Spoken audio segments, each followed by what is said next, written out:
Audio Jungle.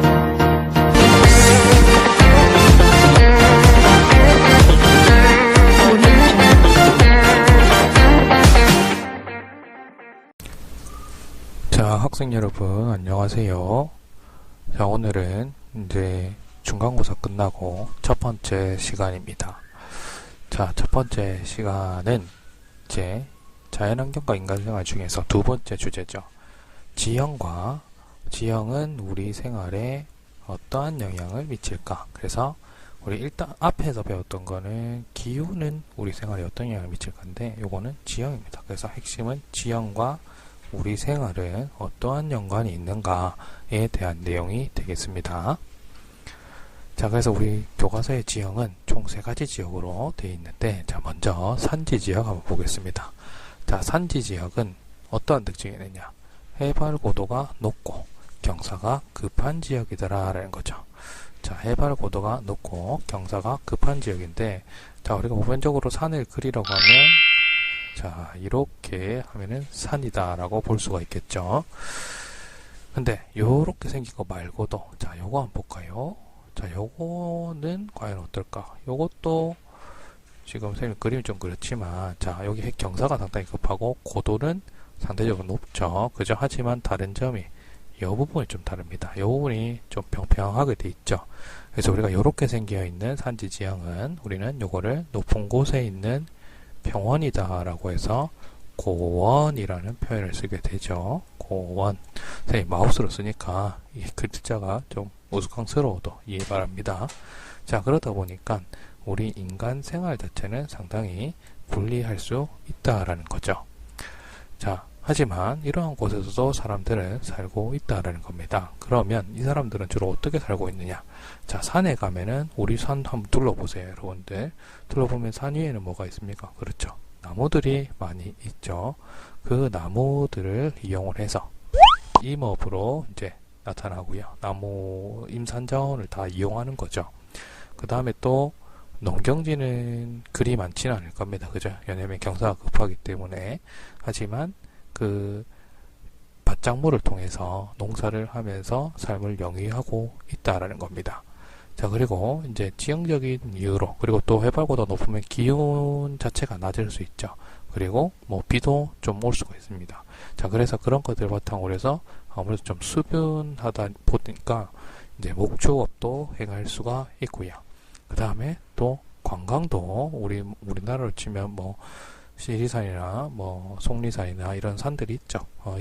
이런 곳에 관광 산업도 발달하게 된다라는 게 특징이 되겠습니다.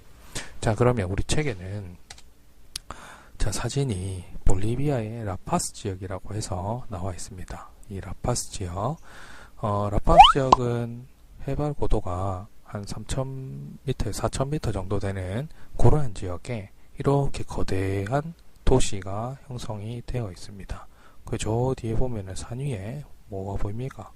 눈이 쌓여 있는 게 보이죠. 1년 내도록 눈이 쌓여 있어서 이거를 만년설이라고 얘기하죠. 그러니까 상당히 춥기 때문에 만년설이 나타나는데, 그게 보일 정도니까 해발 고도가 매우 높은 거를 확인할 수가 있죠.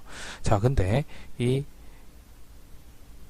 볼리비아라는 국가는 어디에 있느냐? 이 남아메리카, 남아메리카가 이렇게 있으면 적도가 이렇게 지나가겠죠. 적도가 이렇게 지나가는데, 그 적도에서 적도 주변에 이렇게 안쪽에, 살짝 안쪽에 있는 요 국가가 되겠는데, 여기에는 뭐가 지나가느냐?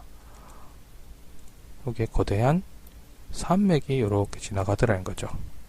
산맥. 이 산맥 이름을 안데스 산맥이라고 얘기를 하죠. 그죠? 근데 이 안데스 산맥에 있는 도시인데, 여기에 있는 도시인데, 해발 고도가 거의 한 4,000m 되더라는 거죠. 자, 그렇다면 이거를 옆에서 한번 보게 되면, 자, 영도, 적도가 지나가는 이 해발 고도 0m 지점 같은 경우에 땅바닥이죠. 바닥은 열대기후가 나타날 겁니다. 하지만 해발 고도가 높으면 기온은 떨어지더라는 거죠.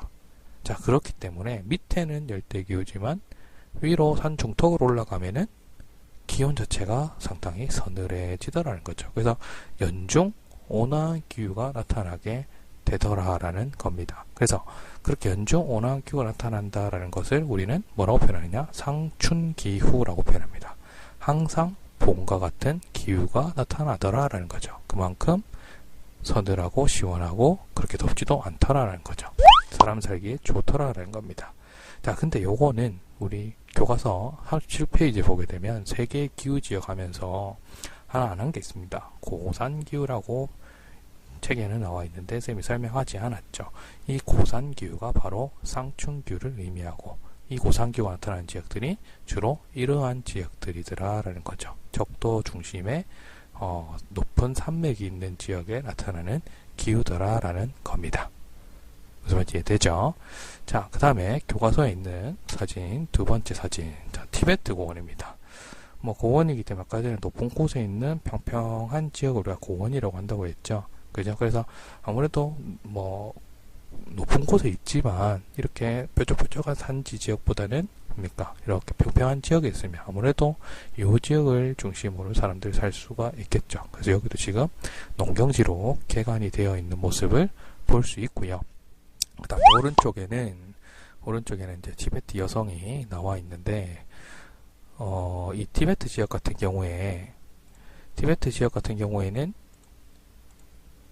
잠시만요. 이렇게 유라시아 대륙이 이렇게 있습니다. 우리나라가 여기 있죠. 그죠? 그러면은 우리나라와 비슷한, 그러니까 인도와 중국 그 경계에 있는 지역이죠. 그죠? 그러면은 이 지역 같은 경우에는 기후 자체를 보게 되면 온대 기후가 나타나야 됩니다. 그죠? 한데 여기는 해발 고도가 높죠. 그렇기 때문에 온대 기후보다는 조금 더 추운 기후가 나타나겠지. 그래서 이렇게 두꺼운 옷을 입는 모습을 볼 수가 있다라는 거죠. 자, 그 다음에 넘어가서요. 두 번째, 평야 지역입니다. 자, 평야 지역은 지표면이 평탄한 곳을 우리가 평야라고 하는데, 이 평야가 나타나려면 반드시 따라오는 애가 있습니다. 평야가 나오려면 반드시 뭐가 나와야 되느냐? 하천이 나와야 된다는 거예요. 강이 나와야 된다는 겁니다. 여러분들 중간에 뿅뿅 하는 거는 쌤 메시지가 들어오고 있는 겁니다. 좀 듣기 거북하더라도 지금 녹화 중이니까 어쩔 수가 없네요. 자, 하천이 반드시 따라옵니다. 자, 그러다 보니까 하천이 있으면 하천은 뭐 하더라? 범람을 하게 되겠죠. 범람을 하면서 주변에 이렇게 평탄한 지표를 만들게 되더라는 거죠. 자, 그러다 보니까 인간 생활은 상당히 유리하고요. 그죠? 그 다음에 또 하천도 있고, 그 다음에 평평한 면도 있다 보니까 농경에도 유리하더라. 그러니까 사람 모이기에 상당히 좋은 조건을 가지고 있죠. 따라서 뭐 할 수 있더라? 도시가 발달할 수 있고, 사람들이 많으니까 또 뭐 하더라? 경제 활동에 또 잘 일어나더라는 거죠. 그렇기 때문에 이 사람들이 많이 사는 지역이 되고, 또 우리 뭐 문명의 발상지라고 하면 4대 문명의 발상지라고 하면 대부분 다 평야 지역이면서 하천, 강을 끼고 있죠. 큰 강들을. 그래서 이 평야 지역에는 우리 사람들이 많이 모여 삽니다. 자, 그래서 여기 그 책에 나와 있는 거는 독일의 라인강입니다. 라인강 보면 우리랑 경과가 좀 다르죠. 그죠? 이렇게 보면은 뭐 산을 볼 수가 없습니다. 저 뒤에도 진짜 말 그대로 지평선이 쭉 펼쳐져 있죠. 이거는 뭡니까? 하천이 이렇게 범람을 하게 되다 보니까 그 범람하면서 퇴적이 되면서 이렇게 평야를 만들게 되고, 이거는 저기 뒤에 보면 농경지도 이렇게 보이죠. 농경지도 보이지만 사람들이 모여 살다 보니까 도시도 이렇게 형성이 되더라라는 거죠. 자, 넘어가겠습니다. 그 다음 세 번째, 해안 지역입니다. 자, 해안 지역은 육지와 바다를 모두 이용할 수 있는 지역이더라라는 거죠. 그래서 육지에서 할 수 있는 거, 바다에서 할 수 있는 거를 다 할 수 있어서 아주 장점으로 작용이 되고요. 그리고 해안을 끼고 있는 지역은 뭐 대다수가 도시가 발달할 수가 있겠죠. 그리고 여기에 가보면은 주로 이제 수산업이 많이 발달합니다. 뭐 그래서 물고기 잡는 거, 물고기 키우는 거, 그 다음에 그거를 잡아서 가공하고 그거를 뭐 어떻게 다른 걸로 제품을 만들고, 이러한 이제 수산업들이 발달하게 되고요. 그 다음에 또 역시 뭐 해수욕장이라든지 갯벌이라든지 이런 것들을 활용해서 관광산업이 일어날 수 있죠. 그래서 우리나라의 대표적으로 해운대 같은 경우에는 뭐 백사장이 아주 크게 만들어져 있고요. 저기 보령 같은 경우에는 머드 축제도 하게 됩니다. 그죠? 그래서 그런 관광산업이 발달하게 되고, 그 다음에 또 육지와 바다의 경계에 있다 보니까 이제 항구가 발달할 수 있더라는 거죠. 그래서 항구가 있으니까 아무래도 뭐 원재료를 수입하고 또 가공품을 수출하는 그러한 것이 유리하기 때문에 산업단지도 조성이 될 수가 있더라라는 거죠. 자, 그래서 우리 책에 나와 있는 거 한번 보게 되면은 이건 네덜란드의 무역항에 대한 모습입니다. 그래서 뭐 항구 지역을 보면 대다수 다 이렇게 생겼습니다. 그 컨테이너 적재하는 곳이 있고요. 또 창고도 있고 그 주변에 뭐 공장도 만들어질 수가 있고요. 또 그저 여러 가지 시설들이 이렇게 입질하면서 항구 주변에 이러한 경관을 만드는데, 이거는 우리나라 부산도 이러한 모습이고 인천도 이런 모습이고 일본의 오사카도 이러한 모습이 되겠습니다. 자, 그 다음에 넘어가서 이제 40페이지입니다. 40페이지에 이제 세계의 다양한 경관이라고 해서 우리가 7개 지형이 나와 있는데, 요거를 여러분들이 이제 다음 시간에 오면은 활동할 내용들이 되는데 간단하게 개요를 설명을 좀 하겠습니다. 여기에서 여러분들이 살을 좀 넣어서 여러분들은 신문 만들기를 하면 되겠습니다. 자, 먼저 노르웨이에 피오르가 있습니다. 자, 피오르라고 하는 지형은 뭐냐?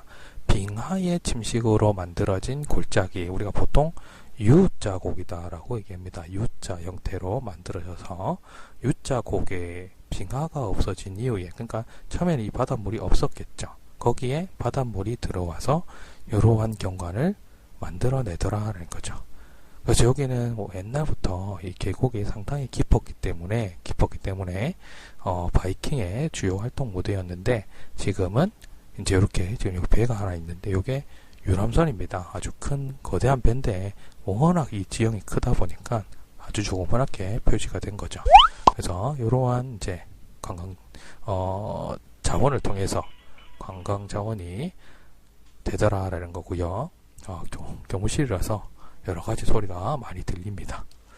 자, 그 다음에 아이슬란드의 간헐천입니다. 아이슬란드는 대서양 한 가운데 있는 섬나라죠. 그래서 여기는 아무래도 이제 대서양 해령이 있습니다. 해령은 해저의 산맥이다, 바닷속에 있는 산맥이다라고 보면 되는데, 거기에서 이제 화산 활동이 나타납니다. 그러면서 이제 이 땅이 뜨거워지다 보니까 역시 그 위에 물도 뜨거워져서 한 번씩 이렇게 빵빵 터지는 거죠. 그래서 그거를 간헐천이다라고 얘기를 하는데, 온천수랑 똑같죠. 그래서 이거는 주로 뭘로 활용되느냐? 관광자원으로 활용되기도 하고, 또 이 아이슬란드에서는 이 전력 생산이라든지 난방 온수 공급을 하기 위한 지열을 활동하는데 이용이 되고 있습니다. 자, 그 다음에 미국의 그랜드 캐니언은 뭐 알죠? 그죠? 요거는 콜로라도 고원인데, 예전에는 이렇게 평평하게 생겼었고 이 하천이 콜로라도 강이 있었을 겁니다. 근데 이게 시간이 지나면서 이 하천이 계속 깎아 내려가는 거죠. 그러면서 아주 거대한 협곡을 만드는데, 특이한 게 이 공원이다 보니까 이 위에 평평한 면들이 이렇게 나타나고 있죠. 그래서 여기 지금 사람 한 명 서 있는데 이런 거 아주 위험하죠. 안 되죠. 자, 이것도 아주 유명한 관광 자원으로 활용이 되고 있습니다. 자, 그 다음에 히말라야 산맥입니다. 히말라야 산맥은 이제 저기 인도와 네팔 쪽에 있는 거죠. 이거는 아시아판과 인도판이, 대륙판이 충돌하면서 형성이 되었고, 그러면서 아주 세계에서 가장 험준하고 높은 산을 만들게 되는데, 얘는 이 히말라야 산맥 남쪽에는 지형적인 특징으로 인해서 비가 많이 내리게 되고요. 그 다음에 반면에 산맥 북쪽에는 오히려 이제 남쪽에 비를 뿌렸기 때문에 위쪽은 상당히 좀 고원이랑 건조한 사막이 형성이 된다는 것이 특징입니다. 그래서 지금 트레킹하는 사람들이 보이는데, 이 위에는 아무래도 좀 전문 산악인들이 다녀야 되겠죠. 자, 그 다음에 오스트레일리아의 대보초입니다. 이 대보초라고 하는 것은 이 산호초들이 이렇게 지금 있는 겁니다. 그래서 아무래도 이제 열대기후가 있는 지역이다 보니까 바다에 따뜻한 바닷물에 의해서 산호가 형성될 수 있고, 그게 이러한 특이한 경관을 이렇게 만드는데 거대하게 이렇게 쭉 하나로 이어져 있죠. 쭉 이렇게 해서 쭉 이어져 있습니다. 하나로 이어져 있는 이러한 산호초를 우리는 대보초라고 얘기하는데 경관이 특이하기 때문에 세계 자연유산으로 지정이 되어 있습니다. 자, 그 다음에 볼리비아의 우유니 사막입니다. 자꾸 계속 뿅뿅거리죠. 자, 뭐 소금 사막이라고 얘기하는데 요거는 과거에 안데스 산맥이 형성되기 전에는 바다였겠죠. 근데 이게 형성되고 나서는 안데스 산맥이 만들어지면서는 얘는 호수가 됐고요. 이 호수가 증발이 되면서 이제 그 안에 있던 짠물이 이제 불만 증발되다 보니까 소금이 남게 되고 그러면서 소금 사막이 만들어지게 됩니다. 그래서 아주 예쁜 경관을 만들어내게 되죠. 그래서 이 지역에 사는 사람들은 소금 채취라든지 또 이걸 통해서 관광 산업으로 이어 살고 있다라는 겁니다. 자, 마지막 베트남의 하롱베이입니다. 자, 하롱베이는 역시 경관 자체가 되게 특이하죠. 근데 이 산체들이 전부 다 석회암입니다. 이 석회암들이 이렇게 물에 의해서 녹아서 침식을 받아서 아주 특이한 경관들을 만들게 되죠. 그래서 마치 바다 위에 병풍이 이렇게 쭉 있는 것처럼 이러한 경관을 나타내어서 얘도 역시 세계 자연유산으로 지정이 되어 있고 많은 관광객들이 여기를 방문을 하고 있습니다. 그래서 세계 다양한 지형 경관 총 7가지에 대해서 쌤이 책에 있는 내용을 기반으로 설명을 했는데 여러분들은 좀 그 신문 만들기를 하면서 또 다른 관점들을 집어넣어서 신문을 만들어줬으면 좋겠습니다. 자, 그러면 오늘 수업은 여기서 마치도록 하겠습니다. 여러분들 수고 많이 하셨습니다. Audio Jungle.